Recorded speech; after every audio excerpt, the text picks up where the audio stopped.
আল্লাহর ঘরের মেহমান হয়ে আমরা খুশি, প্রাণ খুলে মহব্বতের সাথে আবারও অন্তরের স্থল থেকে মহান রব্বে করিমের শুকরিয়া আদায় করি। সকলে বলি আলহামদুলিল্লাহ।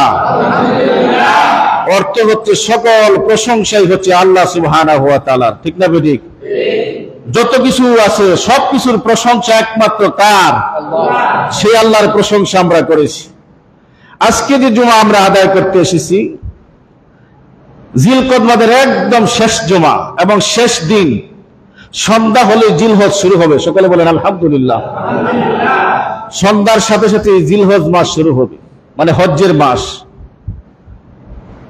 আর আজকে জিলকদ মাস শেষ, সন্ধ্যা থেকে জিলহজ মাস শুরু হবে, যেটা হজ্জের মাস বলা হয়। এই মাসটা শুরু হবে সন্ধ্যা থেকে, চাঁদ ওঠার সাথে সাথে। আর এই সন্ধ্যা থেকে চাঁদ ওঠা থেকে 10 দিন পর্যন্ত দুনিয়াতে যতগুলি দিন রয়েছে, সমস্ত দিনের মধ্যে সর্বশ্রেষ্ঠ এই 10টা দিন। সুবহানাল্লাহ। আল্লাহর নবী বলেন, আল্লাহ রাব্বুল আলামিন কোরআনে কারীমের ভিতরে সূরা ফজরের মধ্যে বলেন, ওয়াল ফাজরি ওয়া লায়ালিন আশর ওয়াশ শাফঈ ওয়াল ওয়াতর ওয়াল লাইলি ইযা ইয়াসর। রব্বুল আলামিন 10টা রাত্রির কসম খেয়েছেন। রব্বুল আলামিন কসম কেন খেলেন? আল্লাহ রাব্বুল আলামিন যতগুলি বিধান দিয়েছেন দুনিয়াতে মানুষের জন্য, যতগুলি হুকুম দিয়েছেন আল্লাহর পক্ষ থেকে, যত আহকাম আমাদের জন্য এসেছে, সবকিছুই আল্লাহর পক্ষ থেকে ফরজ করা হয়েছে।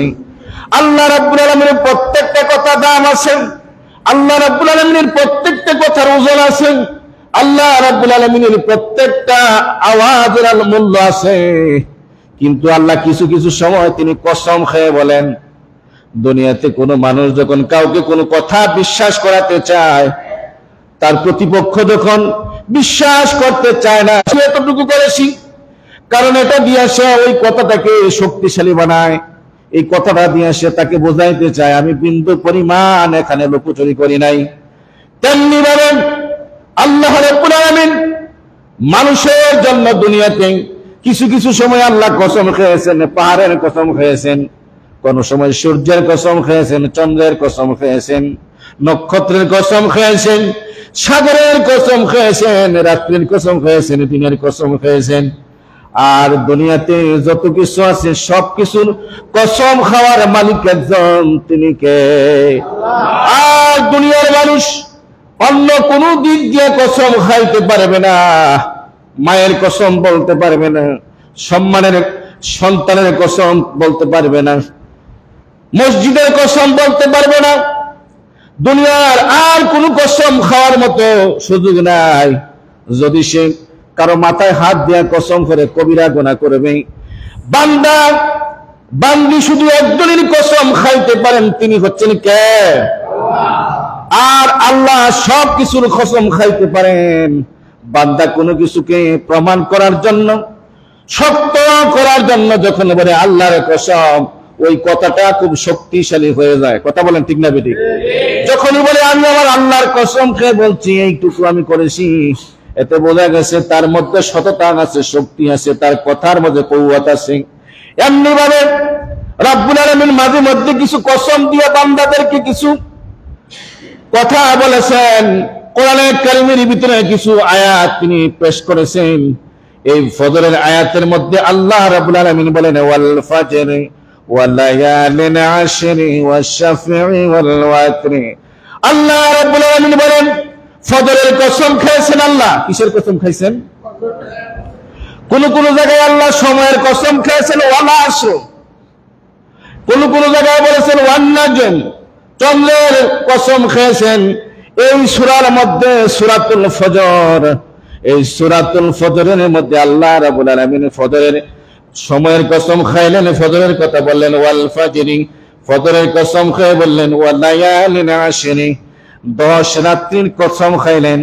আল্লাহর নবী বলেন, আল্লাহর হাবিব বলেন, এই 10টা রাত্রি হচ্ছে এই জিলহজ মাসের 10 দিনের রাত্রি। সুবহানাল্লাহ। এই জিলহজ মাসের এত দাম আল্লাহ কেন বাড়াইলেন? এই 10টা দিন কেন বাড়াইলেন? এই 10টা দিনের মর্যাদা এত কেন? এই 10টা দিনের ইজ্জত আল্লাহ এত কেন দিলেন? দেওয়ার কারণ হচ্ছে আল্লাহর গোলামেরা, আল্লাহর বান্দারা, আল্লাহর বান্দিরা ওই মক্কাতুল মুকাররমায় একসাথে জড়ো হয়ে লাব্বাইক আল্লাহুম্মা লাব্বাইক বলতেছে। বলেন সুবহানাল্লাহ। দুনিয়ার কারো কাছে তারা মাথা নত করে নাই। 2টা টুকরা পড়েছে, সাদা একটা টুকরা পরনে, আর একটা টুকরা হচ্ছে গায়ের মধ্যে দিয়া 2টা হাত উপরের দিকে উঠায়া পাগলের মতো আল্লাহর দিকে মুখ দিয়া মুখ করে ডাকতেছে, লাব্বাইক আমি হাজির, আল্লাহ আমি হাজির, আমি হাজির। আল্লাহ বলেন, ও দুনিয়ার গোলামেরা, তোমরা তো সবাই যেতে পারলে না। কাবা শরীফ তো সবাই যাওয়ার ক্ষমতা হয় না, মদিনায় তো সবাই যাওয়ার ক্ষমতা হয় না, সবাই তো হজে যেতে পারো না। কিন্তু এই 10 দিন আমি তাদের সম্মানে তোমাদের জন্য মর্যাদাবান দিন বানায় দিয়েছি। এই 10 দিনে তো মর্যাদা, আরাফার দিনের মর্যাদা আরো বেশি। আরাফার দিন আমাদের সামনে আসতেছে, যে আরাফার দিনে মক্কাতুল মুকাররমার হাজী সাহেবরা মক্কার খানায় কাবার মধ্যে থাকে না, কাবার দেওয়ালের সাথে তারা মুভ করে না, তারা দৌড়ায় যায় আরাফাতের ময়দানে। একটা জায়গা আছে, একটা ময়দান আছে, একটা মাঠ আছে, যে মাঠটার নাম হচ্ছে আরাফাতের ময়দান। ছোট্ট একটা পাহাড় আছে, পাহাড়ের মধ্যে এরকম একটা খুঁটি আছে, ফিলার আছে। ওই ফিলারে আপনার আমার হাবিব শেষ জামানার পয়গম্বর, শেষ জামানার নবী রাহমাতুল লিল আলামিন, তিনি বিদায় হজ্জের শেষ ভাষণ দিয়েছিলেন, শেষ খুতবা দিয়েছিলেন ওই খুঁটির মধ্যে দাঁড়ায়। সুবহানাল্লাহ। কোন সব হাজী সাহেব পাগল হয়ে ওই জায়গার মধ্যে চলে যায়। ওই দিনটা নাম হচ্ছে আরাফাতের দিন। নবীজি বলেন, আল্লাহর হাবিব বলেন, দুনিয়ার মানুষ শোনো রে, আমার সাহাবীরা তোমরা শোনো, ওই আরাফার দিনে আল্লাহকে সন্তুষ্টি করার জন্য আল্লাহর কোন বান্দা যদি, আল্লাহর কোন বান্দি যদি একটা রোজা রাখে আরাফার দিনকে উদ্দেশ্য করে আল্লাহকে সন্তুষ্টি করার জন্য, কারণ যারা মক্কাতুল মুকাররমায় আছে, আরাফার ময়দানে যারা অবস্থান করতেছে, তাদের জন্য রোজা হচ্ছে ওই দিন হারাম। আল্লাহু আকবার। আর যারা যেতে পারে নাই, আল্লাহ তাআলা তাদের জন্য এত সওয়াব দিয়েছেন, এত মর্যাদা দিয়েছেন। আল্লাহ পাক বলেন, নবীজির মাধ্যমে জানায় দিয়েছেন, একটা রোজা যদি আরাফার দিনে নফল রাখে, আল্লাহর কোন বান্দা যদি রাখে, আল্লাহর কোন বান্দি যদি রাখে, বিগত 1 বছরের এবং অ্যাডভান্স আগের বছরের 2 বছরের গুনাহ আল্লাহ মাফ করে দেন। এই 10 দিনের এত মর্যাদা কেন? এই আরাফার দিনকে উসিলা করে, এই হজকে উসিলা করে, জিলহজ মাসকে কেন্দ্র করে, বাইতুল্লাহকে তাওয়াফকে কেন্দ্র করে আল্লাহ এই 10টা দিনের মর্যাদা আল্লাহ বাড়ায় দিয়েছেন।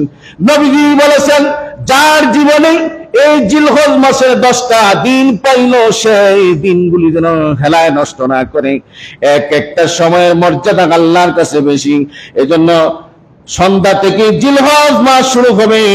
নবীজি বলেন, রমজান শরীফের 10 রাত্রি যেমন শেষের 10 রাত্রি হচ্ছে আল্লাহর কাছে মর্যাদা, আর এই জিলহজ মাসের প্রথম 10 দিন তেমনি ভাবে আল্লাহর কাছে মর্যাদা। সুবহানাল্লাহ। ভাইরা আমার, বন্ধুরা আমার, এজন্য এই জিলহজ মাসের যদি কেউ রাখতে পারে, 1 থেকে 9 পর্যন্ত যদি রোজা রাখতে পারে সওয়াব পাবে। কিন্তু যদি নাও রাখতে পারে, আরাফার দিনের যে রোজাটা আছে, আরাফার দিনের যে রোজা, এই রোজা যদি আপনি রাখতে পারেন, আপনার স্ত্রী যদি রাখতে পারে, আপনার মা যদি রাখতে পারে, আপনার সন্তান যদি রাখতে পারে, আল্লাহ নবীর ভাষ্য অনুযায়ী হচ্ছে বিগত 1 বছরের গুনাহ, আগামী অ্যাডভান্স 1 বছরের গুনাহ, 2 বছরের গুনাহ আল্লাহ রাব্বুল আলামিন আপনাকে আমাকে ক্ষমা করে দিবেন। বন্ধুরা,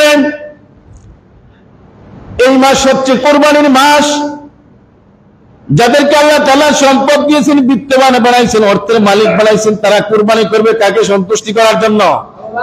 আল্লাহ বলেন, কুল ইন্না সালাতি ওয়া নুসুকি ওয়া মাহইয়ায়া ওয়া মামাতি লিল্লাহি রাব্বিল আলামিন। হে নবী, আপনি বলে দিন, হে নবী, আপনি আমার বান্দাগুলিকে জানায় দিন, আমার বান্দিগুলিকে জানায় দিন, ইন্না সালাতি ওয়া নুসুকি ওয়া মাহইয়ায়া ওয়া মামাতি, তারা যেন বলে আমার নামাজ, আমার কুরবানি, আমার হায়াত, আমার মৌত একজনের জন্য, তিনি কে? জুড়ে বলেন কে? লিল্লাহি রাব্বিল আলামিন, একমাত্র শুধুমাত্র আল্লাহর জন্য। শুধু কুরবানি না, আমার নামাজ, আমার রোজা, আমার হজ, আমার যাকাত, আমার ইবাদত এবং আমার হায়াতের মৌতের মালিক তিনি কে? আল্লাহ শিখিয়ে দিয়েছিলেন নবী, আপনি জানিয়ে দিন, কুল ইন্না সালাতি ওয়া নুসুকি ওয়া মাহইয়ায়া ওয়া মামাতি লিল্লাহি রাব্বিল আলামিন। নবীজি বলেন, যারা কুরবানি দেবেন, যাদের সম্পদ আছে, অর্থ আছে, কুরবানি দেওয়ার মতো পশু কিনে খরিদ করে দেওয়ার মতো সেই তৌফিক আছে, যারা কুরবানি করবে, তারা যেন জিলহজ মাস তার আগ থেকেই তারা যেন নখ, চুল এবং তার পশমের লোমগুলি আছে এগুলি যেন না কাটে, একদম ঈদের দিন পর্যন্ত যেন এইগুলি যেন সে না কাটে। ধরে বলেন সুবহানাল্লাহ।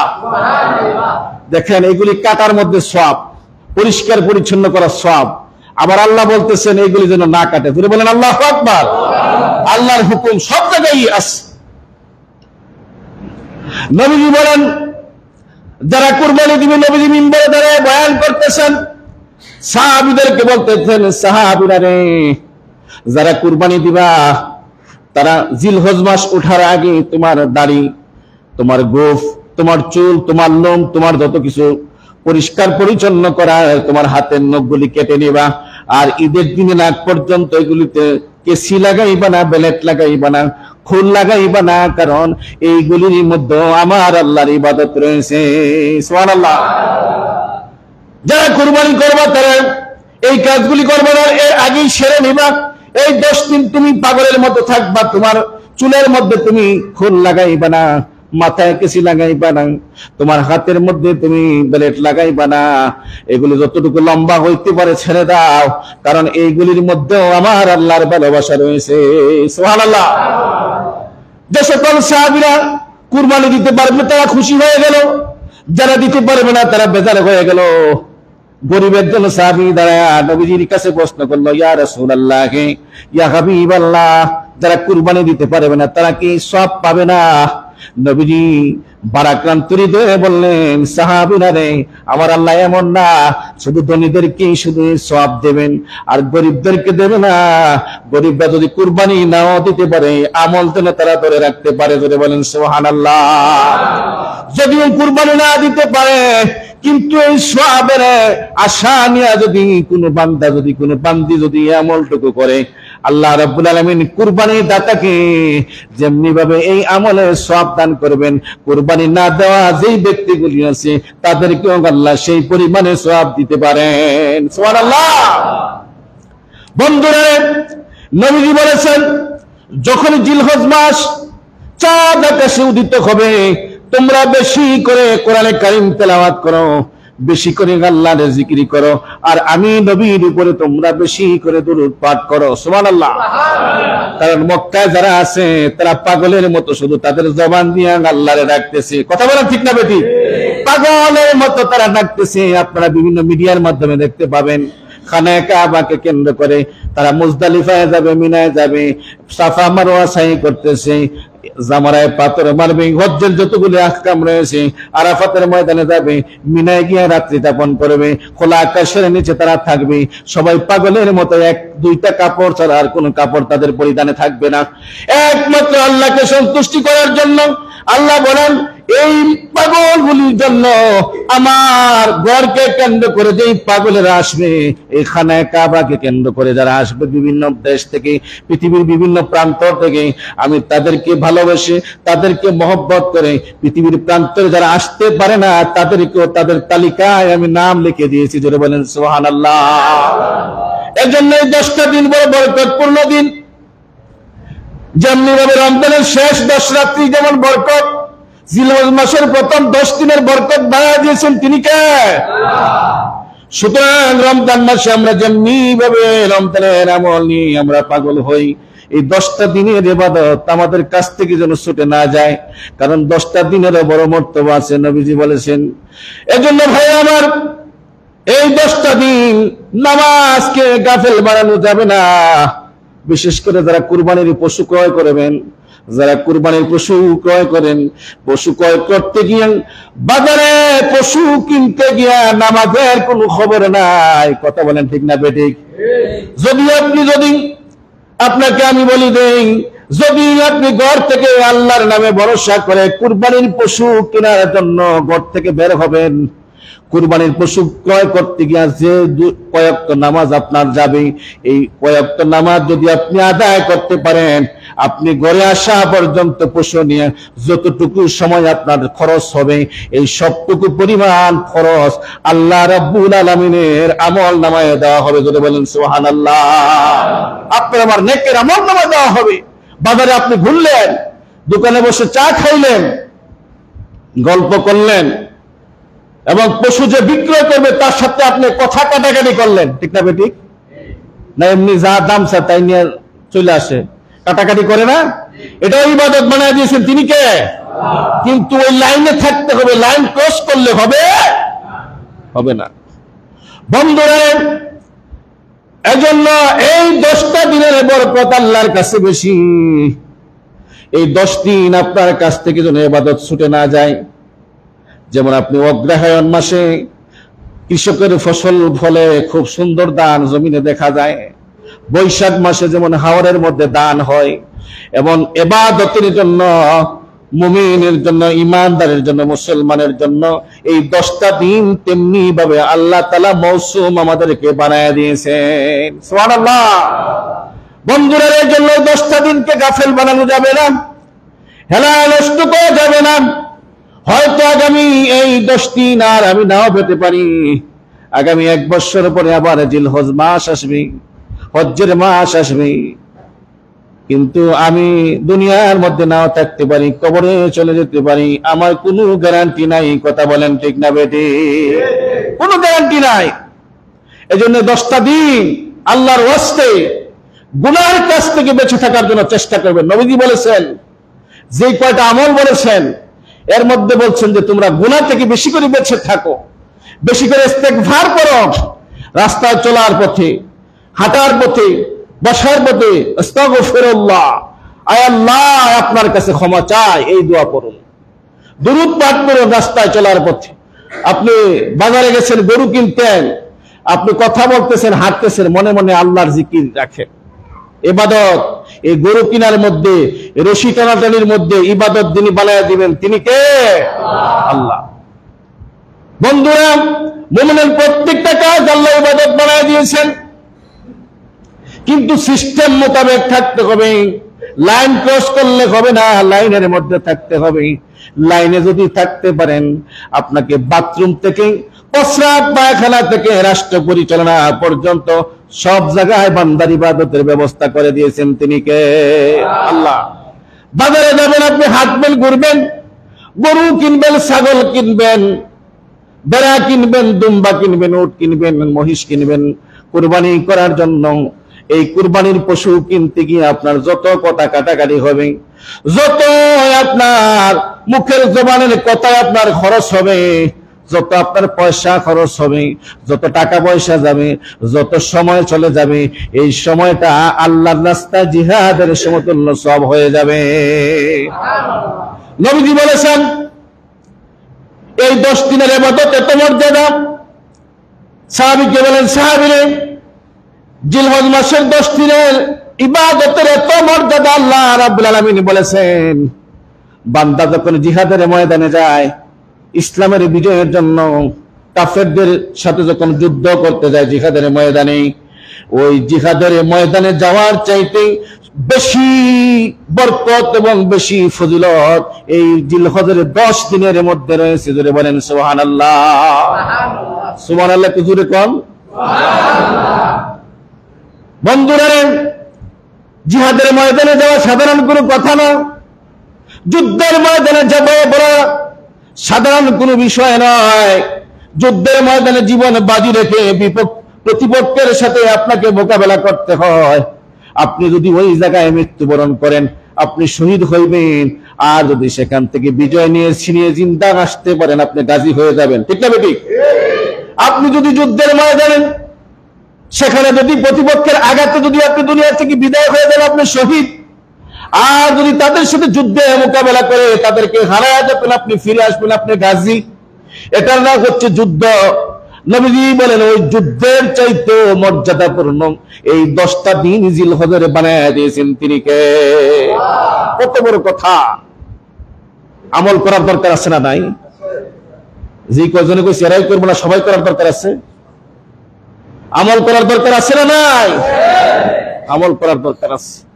হাসরের মাঠে এক শ্রেণীর মানুষ বড় বড় আমল নিয়ে দাঁড়াবে আল্লাহর দরবারে।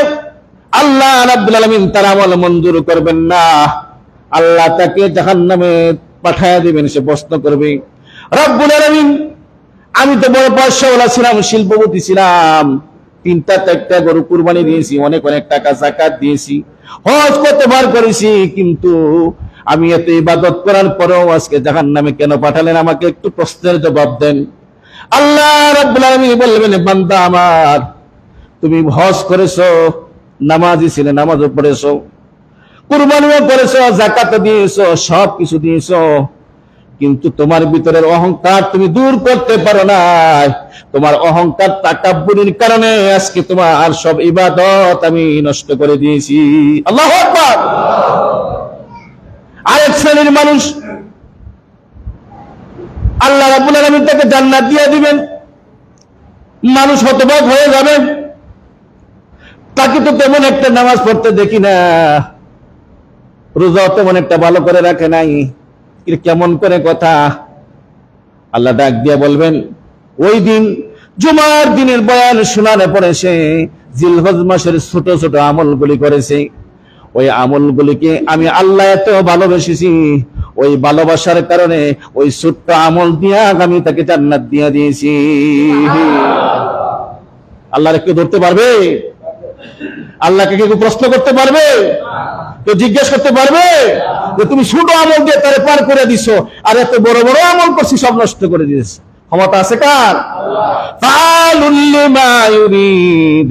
সেদিন কারো ক্ষমতা থাকবে না, নবীদেরকেও কথা বলার মতো কোনো সাহস থাকবে না। আল্লাহু আকবার। আল্লাহর নাম হচ্ছে কাহ্হার, কঠিন বিচারক হবে। তাহলে ছোটখাটো আমল করার দরকার আছে না নাই?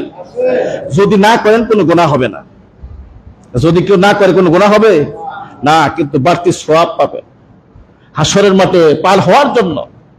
ছোট্ট আমল কি আল্লাহ আপনাকে আমাকে পার করে দিতে পারেন? আবার বড় বড় আমল নিয়ে, পাহাড় পরিমাণ আমল নিয়ে গিয়াও জাহান্নামে যেতে হবে অটোমেটিক, এটা আল্লাহর পক্ষ থেকে। কারণ বান্দার অন্তরের খবর তো আর আপনি আমি জানেন না, ঠিক না বেঠিক?